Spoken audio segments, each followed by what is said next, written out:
My name is Alex Mueller, obviously, and I'm going to be doing my speech on how Thomas Paine impacted society back into the colonial times and how he impacted society today, even. This is a picture of Thomas Paine, and this is a picture of one of his famous writings, Common Sense. Okay, got visual aids out of the way. All right. First, I'm going to talk about the conflict that Thomas Paine was involved in. Next, I'm going to talk about his individual actions during the conflict. And finally, I'm going to talk about how Thomas Paine changed colonial society back then and how Thomas Paine changed it today as well. The first battle fought in the Revolutionary War was the Battle of Lexington and Concord. That happened in April 1775. The British realized that the colonists had a large stockade kept there, so they attacked and they won. So the first battle of the Revolutionary War was won by the British. They also sparked it. And then on 1776, George Washington crossed the Delaware River into Trenton and Princeton, and he took both of those cities, which would establish a pattern for the rest of the war.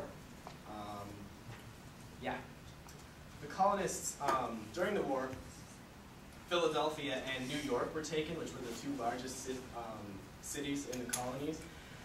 So that was crippling because, you know, two largest cities in the colonies, all right.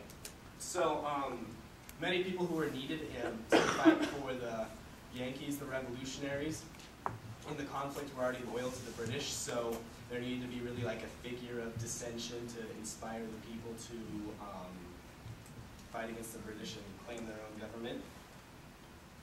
And so that was the conflict that Thomas Paine was involved in. So now I'm going to talk about Thomas Paine's individual actions. So when Thomas Paine was 37, he was written a letter by Benjamin Franklin, letters of introduction inciting him to come to the colonies and help out with the situation there. Thomas Paine's main philosophy was, don't rebel against taxation, demand independence. So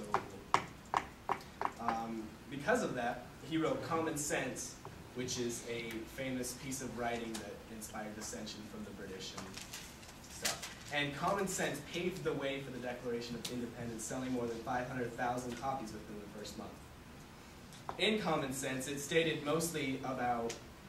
talked mostly about how people should hold dear their life, liberty, and property instead of everything else, and obviously how they should do away with the British government. And he also includes an analogy in Common Sense, an island analogy, whereas if a group of people are left alone on an island, they will eventually come together to form a society and then a government, and Thomas Paine compares that to the state of the colonies because they were pretty much in that same situation. The British were trying to rule over on their island, and they didn't really have any influence there, they didn't know what was going on. So Thomas Paine said that they should have their own government and they should be completely separate from the British. Yeah, he also edited a magazine called the Pennsylvania Magazine, which spoke vehemently against racism. Oftentimes he'd write an article in it and he'd sign it as Justice and Humanity. He was suggesting that racism was inhumane and that the colonies should do away with that. So we know that Thomas Paine was an asset to America, but did he really have an effect on society? These are times that try men's souls. That was once said by Thomas Paine back in colonial society because it was such a terrible time because of the Revolutionary War and such. And because of his inspiring words, experts have concluded that the war would not have been won if Thomas Paine's influence wasn't there. And Common Sense really put into perspective the English oppression that some people just didn't care to realize was going on, even though it was heavily there.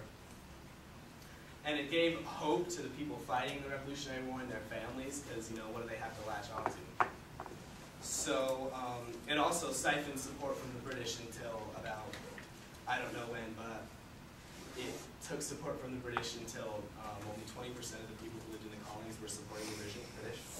So, first I talked about the conflict Thomas Paine was involved in. Next, I talked about his individual actions to help stem the conflict. And finally, I talked about his effects on colonial society. Thank you all very much.